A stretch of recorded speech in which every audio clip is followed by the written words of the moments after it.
Om Swastiastu, Om Awignamastu, Namasidam. Semeton Bhakta Hindu Nusantara dimanapun berada yang berbahagia dan yang saya muliakan. Ya, pagi ini kita ngobrol pintar kembali ya tentang Satripu. Jadi topik ini sudah biasa ya dibawakan berdharma wacana, kemudian digaungkan di dalam kehidupan keseharian ya. Tetapi tidak ada salahnya yang namanya kebaikan, penyebaran informasi itu terus dilakukan demi mendapat pencerahan dan perubahan diri ya. Perubahan dalam diri sendiri. Nah, Satripu ini merupakan 6 musuh ya. 6 musuh dalam batin yang setiap manusia harus disadari dan dijinakkan. Nah, sebetulnya Bhakta Hindu Nusantara, dalam diri manusia ini disebut selalu ada Satripu dan berbagai dilakukan secara simbolik ya untuk menghilangkan Satripu atau membersihkan diri dari Satripu. Nah, jadi itulah maksudnya Satripu ini 6 musuh dalam batin yang selalu ada, yang setiap manusia harus disadari. Tidak hanya disadari tetapi dijinakkan. Maka dalam teks Bali banyak dilakukan simbolik-simbolik yatnya ya. Seperti itu ya. Kemudian dalam studi Sruti, dalam pembelajaran ide terhadap Sruti, itu dijelaskan manusia diciptakan bukan hanya dengan indera ya, tetapi juga dengan kekuatan dan kelemahan yang harus disucikan. Nah, ini dasarnya. Jadi dikembangkan menjadi lontar itu seperti itu. Dalam Sruti dikatakan bahwa manusia dilahirkan bukan hanya indera ya, tetapi juga dengan kekuatan dan kelemahan yang harus disucikan. Nah, inilah berbagai tafsir akhirnya muncul. Kalau ini kan batangnya ada di Weda. Seperti itu ya. Satripu bukan musuh di luar sana. Kan kadang kita berpikir di luar sana, oh kamu bisa begini, kamu begini. Nah, itu bukan itu. Melainkan bayangan yang ada, yang hidup dalam pikiran ya. Yang hidup dalam pikiran. Seperti itu. Pikiran siapa ya? Pikiran kita gitu. Pikiran setiap semeton dan bhakta di dunia ya, yang ada di dunia. Nah, kita coba memperdalam ya. Satripu ini menurut Weda, yaitu Sruti, Weda Sruti itu bagaimana sebenarnya. Nah, seperti itu semeton. Satripu menurut Weda Sruti itu bagaimana. Nah, dalam kata Upanishad, nah Upanishad ini bagian dari Sruti ya. Saturweda plus Sruti. Saturweda plus Upanishad. Nah, ini kata Upanishad. Ya. Atmanam rahit radhinam ya. Atmanam radhinam widi sariram ya. Sariram radham ewace. Ketahuilah bahwa Atman adalah penunggang kereta dan tubuh ini adalah keretanya. Jadi ada kusir, ada kereta, ada tubuh, ada Atman. Jadi Atman ini penunggang kereta, tubuhlah keretanya. Jadi seperti itu kata Sruti. Jadi Sruti menjelaskan bahwa indera dan pikiran adalah kudanya. Nah, jadi dia pengendali. Ya, jadi adalah kudanya. yang dinaikkan. Begitu. Kemudian yang menarik kereta itu apa? Ya. Kuda yang menarik kereta maksudnya. Ya. Kereta hidup.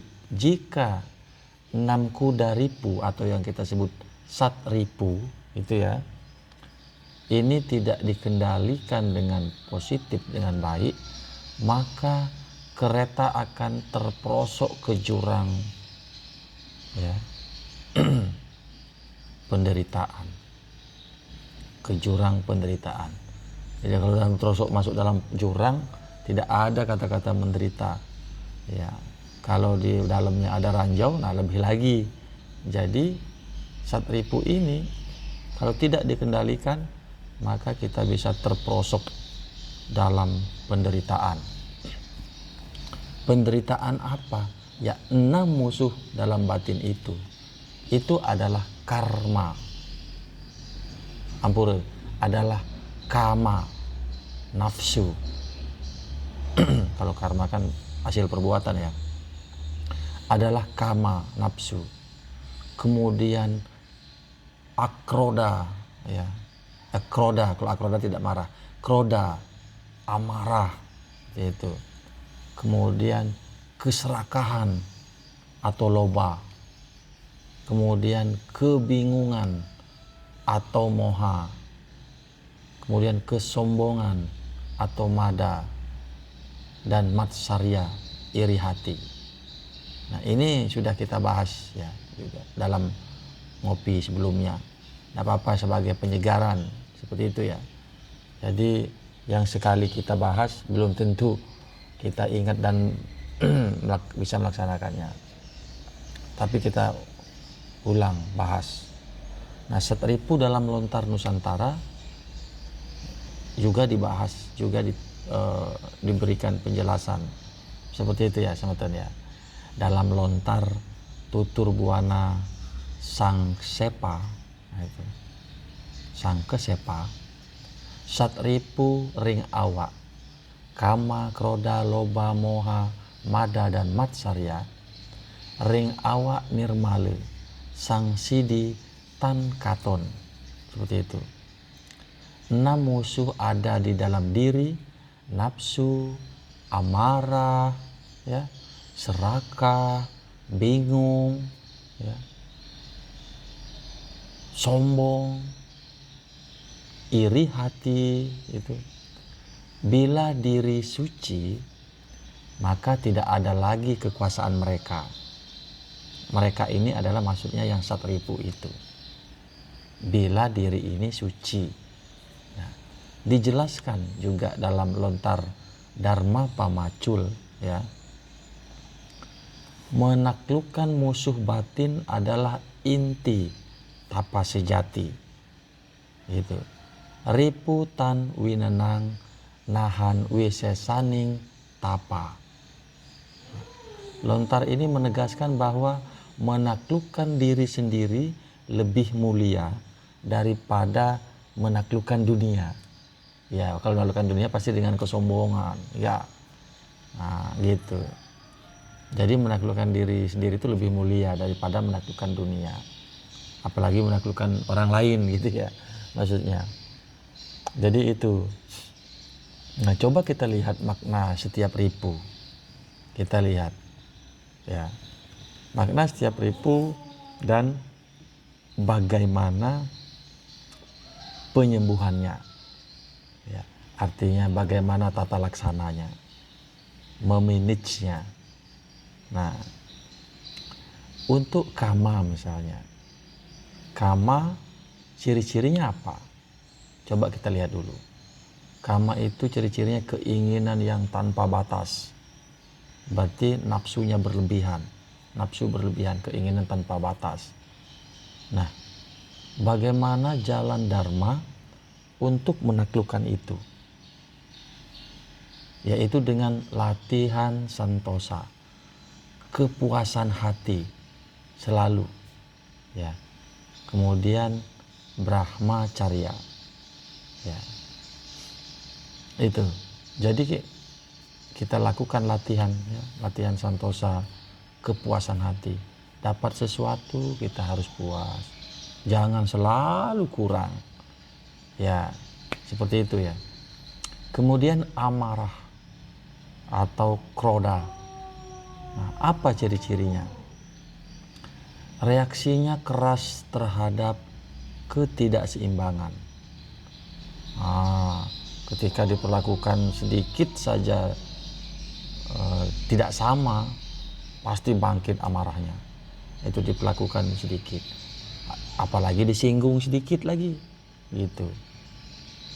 Itu ciri-cirinya. Bagaimana memanagenya ke jalan dharma? Yaitu dengan melakukan apa? Yaitu latihan kesabaran. Ya, itu yang Ide sebut kemarin. Kesabaran. Seperti itu ya. Jadi tetap dilatih dengan kesabaran. Ya. Kemudian dengan apa lagi? Kita sering berjapa. Om Swaha atau Om Narayana, Om Narayana, atau Om Namah Shivaya, Om Namah Shivaya, Om Wishnue Namah, Om Wishnue Namah, atau Om Trayambakam Yajamahi Sugandim Pustiwardanam Urwarukam Ewa Bandanat Mratyor Muksi Yamamrta, gitu. Atau bagi yang sekte, kita berjapa daripada kita menjelekkan orang lain, mencari marah dengan orang lain misalnya karena tidak kita sejalan. Ada sekte misalnya, Hare Krishna, Hare Krishna, Krishna Krishna, Hare Hare, Hare Rama, Hare Rama, Rama Rama, Hare Hare. Bisa seperti itu. Jadi kita berjapa intinya. Untuk apa? Untuk melatih kesyama, ya, kesabaran. Untuk melatih kesyama, kesabaran. Nah, selanjutnya adalah keserakahan. Nah, atau loba. Nah, bagaimana ciri-cirinya keserakahan? Biasanya selalu tak pernah puas, namanya serakah ya. Selalu tak pernah puas. Nah, bagaimana memanagenya keserakahan ini? Jadi kita harus melatih ya berbagi. Ya. Kita misalnya setiap rerainan, purnama, tilem, manggarkasih, intinya hari-hari suci, berbagi, ya minimal berbaginya nasi bungkus dengan keluarga supaya tidak timbul keserakahan atau loba. Tak pernah puas soalnya kan. Jadi kita latihan berbagi, berdana punia, ya kepada Sulinggi, kepada Pak Mangku yang memang fokus untuk belajar agama, menyebarkan agama, atau berdana punia kepada sesama yang dipandang tidak memiliki atau tidak bekerja. Itu terus dilatih. Nah, itulah kita memanage adanya loba atau keserakahan tadi. Ya, latihan dana, tiaga, melepaskan, belajar melepaskan dengan ikhlas. Tiaga. Ya. Latihan jenana dan tiaga. Dana, latihan dengan dana dan tiaga. Seperti itu. Kemudian setelah loba, yang keempat adalah kebingungan. Atau kita sebut dengan moha. Nah, moha ini ciri-cirinya apa coba? Yaitu lupa tujuan hidup. Akhirnya dia bermabuk-mabukan. Ya. Bagaimana memanagenya sebetulnya? Nah, untuk kebingungan, berarti kita harus mengarahkan ke jalan dharma. Ya, dengan latihan apa di dalam diri kita? Latihan jenana, ya, yaitu pengetahuan suci dan meditasi. Latihan jenana, kita membaca-baca kitab suci, Sruti dibaca. Sruti udah ada banyak terjemahannya. Ada Weda dan terjemahan. Weda dan untuk panduan hidup sehari-hari. Catur Weda, ya. Seperti itu. Ada lontar bagaimana pelaksanaannya dari mantra Weda tersebut. Lontar Hindu di Nusantara, termasuk di dalamnya Dresta Bali, itu sangat bagus. Silahkan dipilih mana yang serk dalam hati untuk melatih jenana, ya, peningkatan jenana selain bermeditasi. Nah, supaya ingat dengan tujuan kita. Bukan tujuan misalnya mau kaya, mau dapat mobil, bukan. Tetapi di dalam kitab suci tujuannya apa. Nah, seperti itu. Kita mempunyai serada, panca seradanya ada. Gitu. Kemudian kita berlanjut kepada kesombongan, yaitu mada. Nah, jadi ciri-cirinya ia akan merasa lebih dari orang lain. Ya, apalagi yang memiliki jabatan, yang memiliki harta yang banyak, yang memiliki tingkat akademik yang tinggi biasanya, ya, merasa lebih tahu, lebih pintar, gitu. Itu kesombongan. Bagaimana memanage, ya, mada ini atau kesombongan ini? Dengan kita melatih kesederhanaan, sederhana. Ya. Banyak contoh-contoh orang yang low profile, ya. Low profile ini dia memiliki harta yang banyak tetapi hidupnya sederhana. Dari berpakaian dia sederhana, gitu. Ya. Jadi seperti itu. Kita melatih sauca namanya. Kemudian kita melatih bakti. Bagaimana bakti terhadap sesama, ya, kepada keluarga, kepada masyarakat, kepada negara. Nah, itu kita latih supaya kita tidak sombong, mada.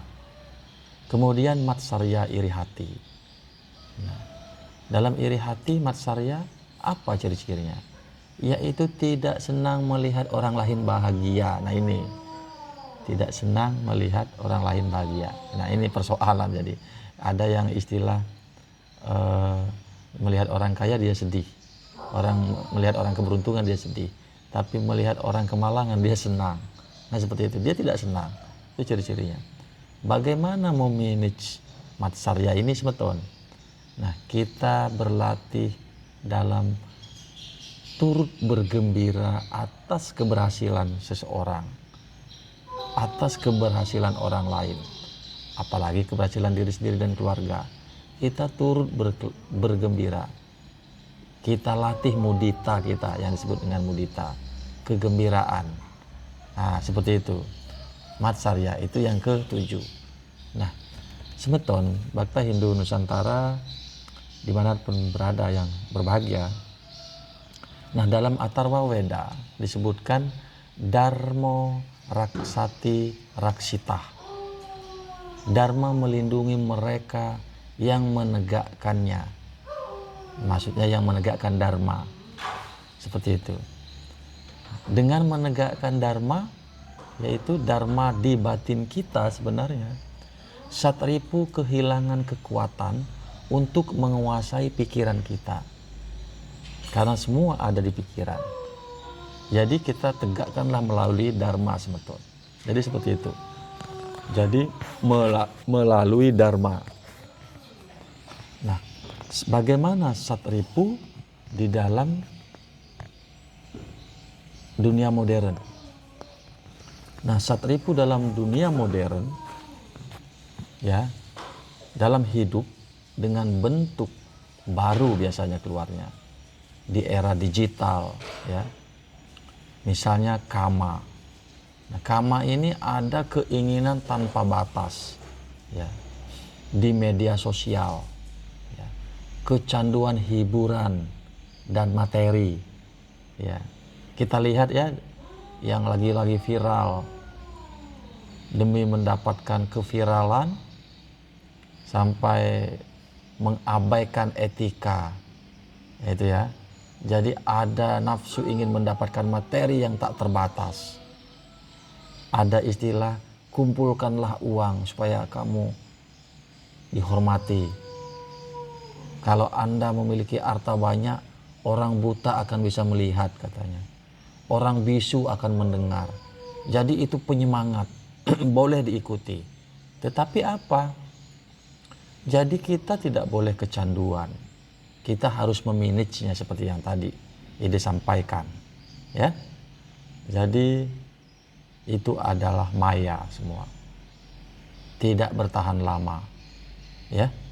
Kemudian keroda tampak dalam dunia digital, ya, keroda ini itu terdapat kemarahan, pengejekan, ya, di dalam kolom komentar, ya, komentar media sosial biasanya. Begitu kita upload misalnya tentang ngobrol pintar, mereka sudah yang memiliki hati, ya, keroda, mungkin ada yang menyinggung, dia langsung marah, buat ya di kolom komentar bahasa yang tidak baik. Kemudian dalam debat misalnya Zoom, dalam daring, ngomongin orang, marahin. Ya, jadi itu keroda kemarahan. Kemudian loba, ketamakan.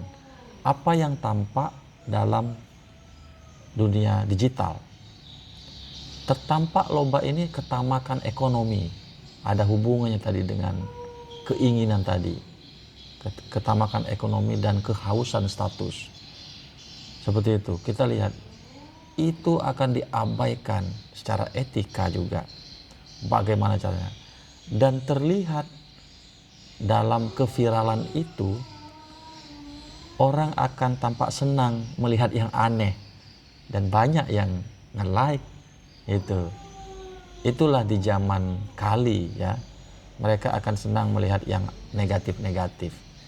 Karena itu memang menghibur satripu dalam diri kita, ya, menghibur secara luar, akan terus menutupi atma ini, ya, seperti itu.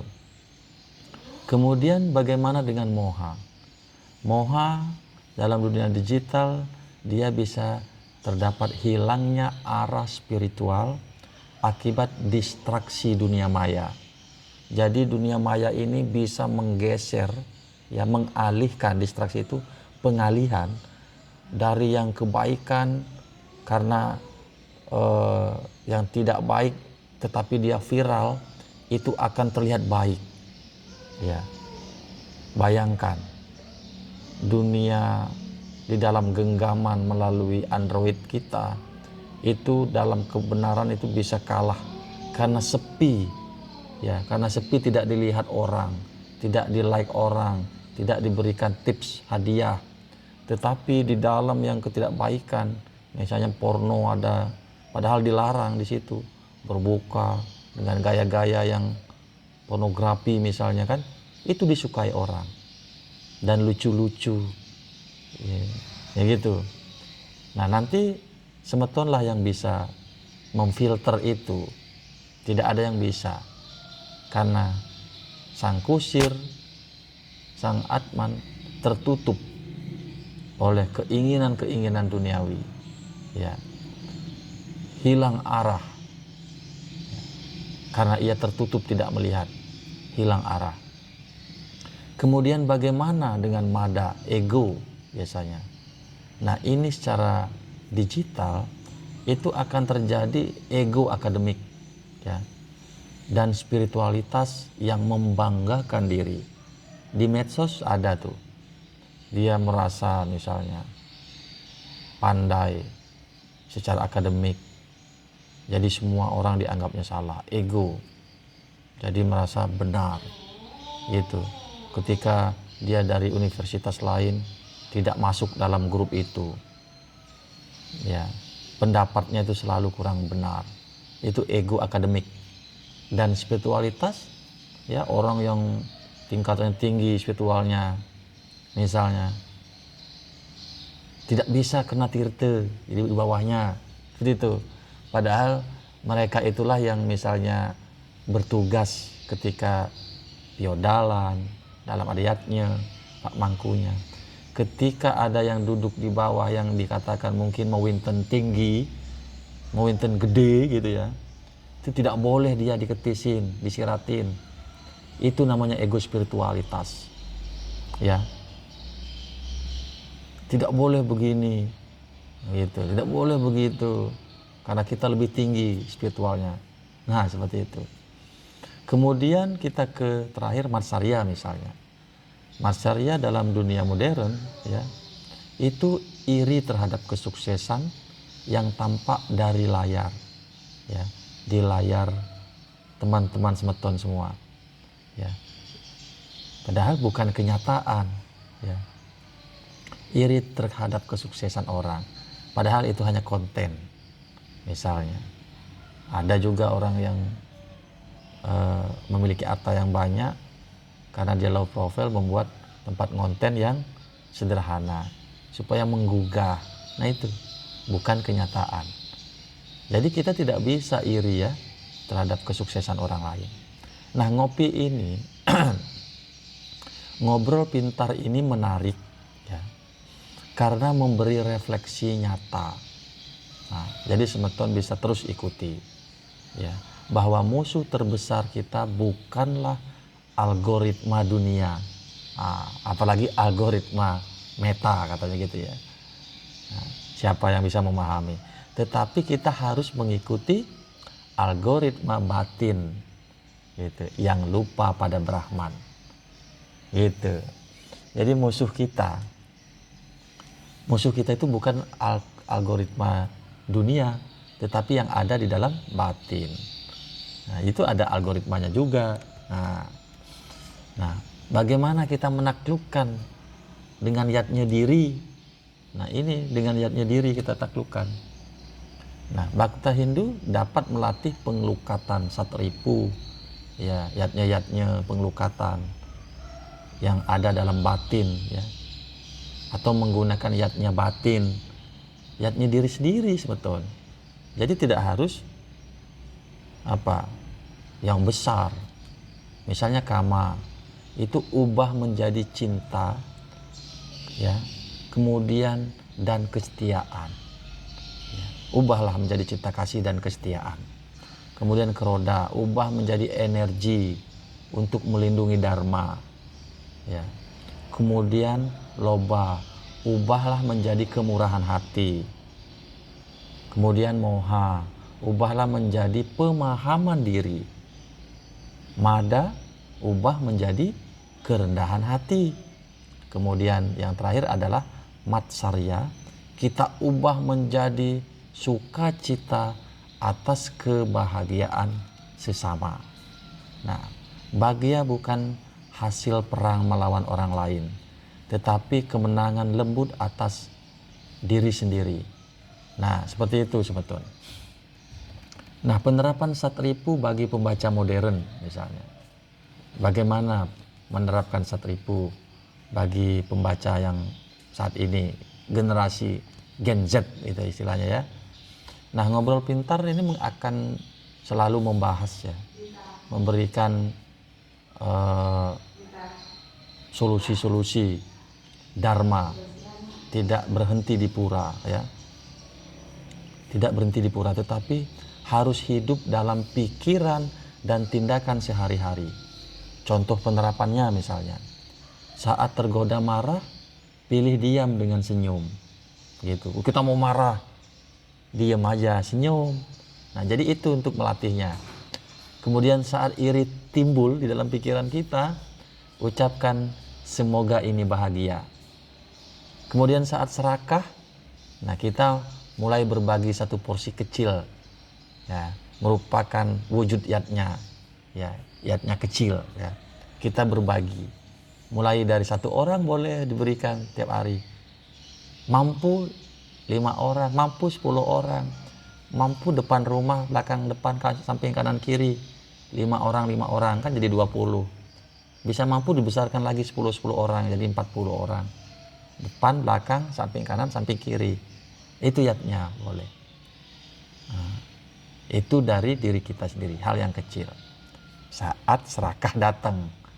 Nah, itulah spiritual sejati, menang bukan karena melawan, tapi karena mencintai dengan kesadaran. Seperti itu sebetulnya. Nah, dalam akhir ngobrol pintar ini, Bhakta Hindu Nusantara yang berbahagia, Satripu adalah 6 wajah dari nafsu yang belum tercerahkan.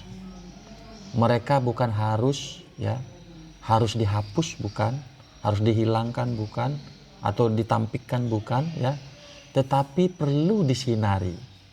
Ketika kama diarahkan menjadi kasih, kroda menjadi keberanian diarahkan, kemudian loba diarahkan menjadi kemurahan, moha diarahkan menjadi kebijaksanaan, kemudian mada diubah menjadi keyakinan, dan